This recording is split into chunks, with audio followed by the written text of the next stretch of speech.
Thank you, Hare Mataji. Rama, Rama Rama, Hare. Thank you, Prabhu. You can start the record. Thank you. Good morning. Hare Krishna. We'll continue reading from the Nectarian Ocean of the Holy Name by His Holiness Sachinandana Swami. We are on the 6th chapter, last part of the 6th chapter, titled as Living with the Holy Name. Becoming a servant of the Holy Name. That's the title of this particular section. Now, this is from Srila Prabhupada's purport from Chaitanya Charitamrita. One must come to the understanding that the holy name of the Lord and the Supreme Personality of Godhead Himself are identical. One cannot reach this conclusion unless one is offenseless in chanting the holy name. By our material calculation, we see a difference between the name and the substance. But in the spiritual world, the absolute is always absolute. The name, form, quality, and pastimes of the absolute are all as good as the absolute himself.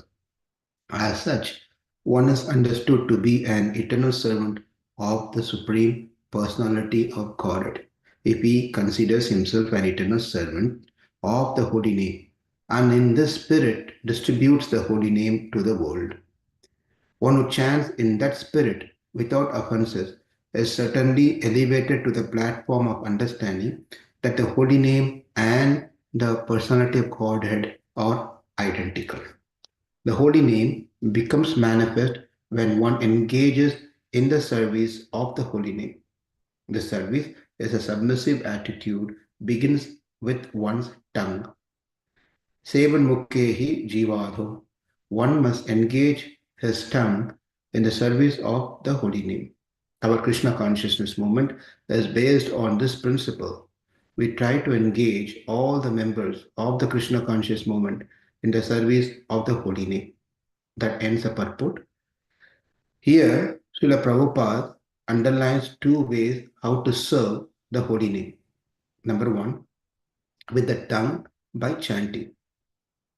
And number two, by propagating it all over the world. So here also it's been emphasized that chanting little audibly using the tongue is emphasized here than chanting on the mind.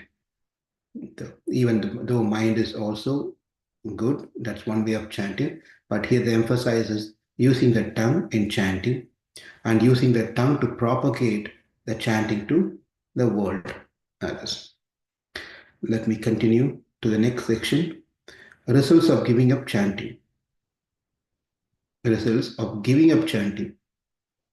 In the Srimad Bhagavatam, King Prithu prays to Lord Vishnu, my dear, highly qualified Lord, if one in the association of pure devotees hears even once the glories of your activities, he does not, unless he is nothing but an animal, give up the association of devotees, for no intelligent person would be so careless as to leave their association. The perfection of chanting and hearing about your glories was accepted even by the goddess of fortune, who desired to hear of your unlimited activities and transcendental glories. This is from Srimad Bhagavatam, 4th canto, 20th chapter, 26th verse. And Prabhupada's commentary on that particular section is Maharaj Prithu maintains that the attraction of this chanting is so great that one cannot give up the process unless he is an animal. This is the case even if one comes in contact with this transcendental vibration by chance. Prithu Maharaj is very empathetic in this connection. Only an animal can give up the practice of chanting Hare Krishna. Those who are not animals but actually intelligent, advanced, human, civilized men cannot give up this practice of continually chanting Hare Krishna, Krishna Krishna, Hare Hare, Hare Rama, Rama Rama, Hare Hare. The human being is the only life, now Maharaj says, the human being is the only life form which is endowed with the intelligence to understand the need for spiritual practice and has the required senses to engage in regulated devotional service.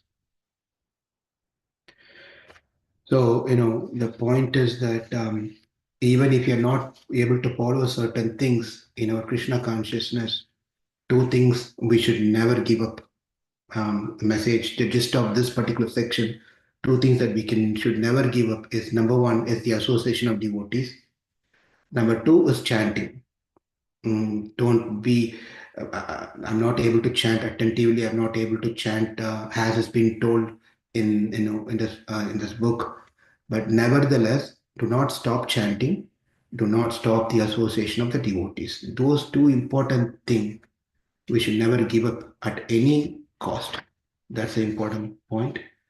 Um, the chapter is going to end with another important section, chanting at the time of death. The mood is totally different little on this section, but let's see if there's any discussions or questions. If there's nothing, then we can get to this section in another 7 minutes.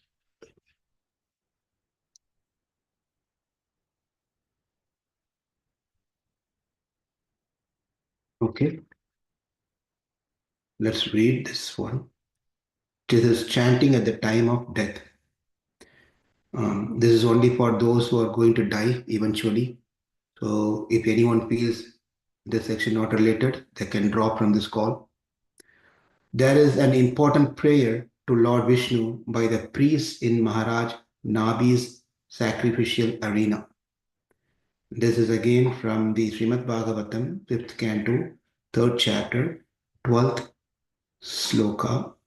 It says, Dear Lord, we may not be able to remember your name, form, and qualities due to stumbling, hunger, falling down, yawning, or being in a miserable condition at the time of death.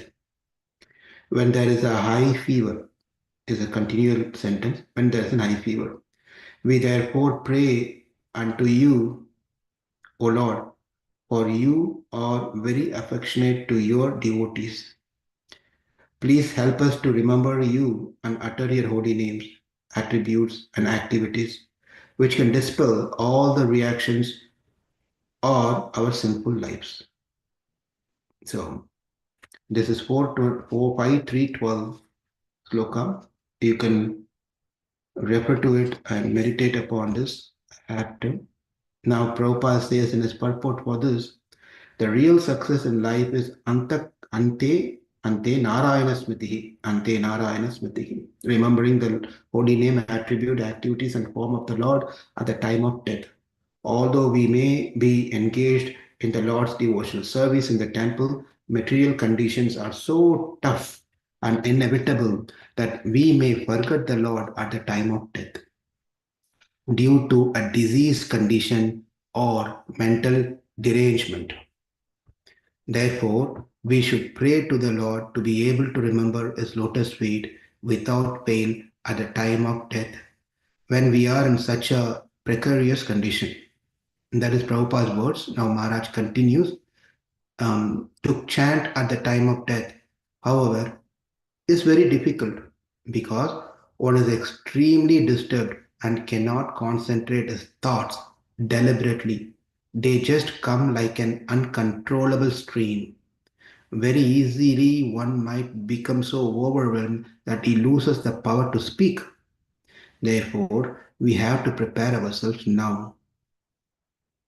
As long as the body is strong and the mind more or less well poised, and as long as there are no greater difficulties in our lives.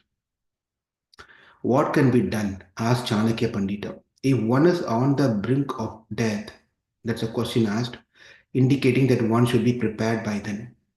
If we run into a difficult situation, for example, while driving a car, we should instantly chant the holy name.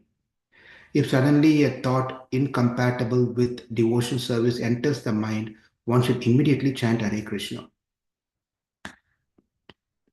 This should be practiced again and again. Then we trained then we are trained to chant the holy name even at the greatest danger, namely at the time of death.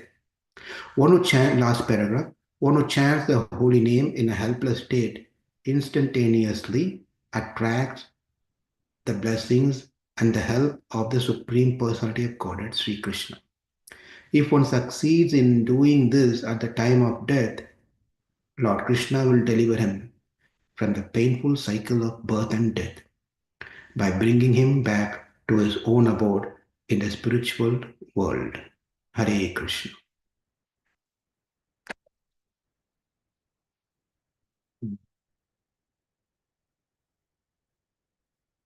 Okay. Anything to talk, discuss, points?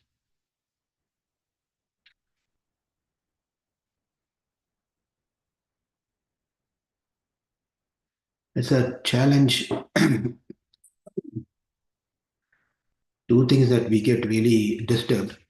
There are two types of us where we get disturbed. One is afraid of our own death, or there are people, second type of people who are not afraid of their own death, but they're afraid of their loved one's death. Right? Some may tell that, Prabhu, I'm not worried, I'm ready, But the same person may not be ready to see his loved one leaving before him or her. So there are two types of people in either condition. It's either for us or for others. We have to be in a position to remember Krishna for ourselves or remind Krishna for others. We have to be in that position. To be in that position, we become the servant of the holy name. To become the servant of the holy name, we cannot call ourselves servant unless and until we accept the authority. The authority or the devotees, meaning we have to be in the service and the association of the devotees. See the cycle, how it goes nicely. So we want to remember Krishna at the time of death, either for myself or my loved one. How do we do that? How do we do that? First of all, we know we should understand we are servant of the holy name. How can we come to understanding of holy name and Krishna as one and the same when we be in the association of the devotees? Therefore, while being in the association of the devotees, our servitorship will also increases. We'll be put in many situations where we humble ourselves. Therefore, association of the devotees, we can chant nicely, we can remember Krishna, and at the time of death, we can remember Krishna, and also for others, we can help to remember Krishna.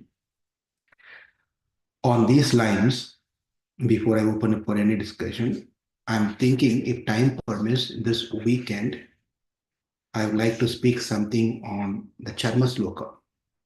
Don't get scared. If the Charma Sloka is so big, how it's going to be three Charma Slokas that I would like to focus on. One is Varaha Charma Sloka from Varaha Purana, and second is Rama's Charma Sloka from Ramayana, and the third one is Krishna's Charma Sloka from Bhagavad Gita. There are three beautiful ones, and each one has its purpose. So let's see how it goes. If possible, if this weekend we can do. Otherwise, whenever time permits, we'll see if I can speak on. Because question may arise: what in case if you can't remember Krishna at the time of death? Not everyone is going to be dying in hearing the chanting, and it's not right. Death can be in different form. One can be in a state where consciousness is completely gone, nothing goes inside, not able to speak, not able to hear. Or some people are well fit and nice, but then a sudden death comes and something happens, accident or heart attack or whatever it may be. At the time, where is the question of applying what has been told here that we have to remember at the time of that, therefore you do this, etc., etc., right? How do we understand how are we going to apply this in our teaching? Because Krishna very strictly told, Yam yam vapi smaran bhavam smritadityante kalevaram. Whatever you think of the time, think at the time of death and leave the body, that's what you're going to attain in your next life. And we all, at least I know myself, know very well how much we can think about Krishna. right? It's just a difficult thing. So let's see if there's any discussions. It's already 3:32, but let's see if there's any one point or someone want to share something, and then we can close.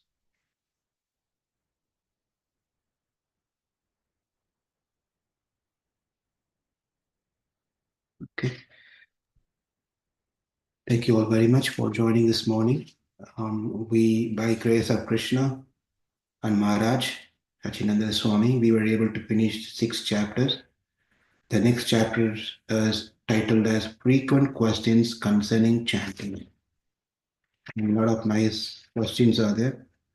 And then after that, it's all appendix. We'll continue this tomorrow morning, 5 a.m. Thank you, Hare Krishna. Have a wonderful day. And remembering Krishna. Hare Krishna. Hare Krishna Prabhuji. Hare Krishna. Hare Krishna, Prabhuji. Hare Krishna Prabhuji. Hare Krishna. Hare Krishna Mataji.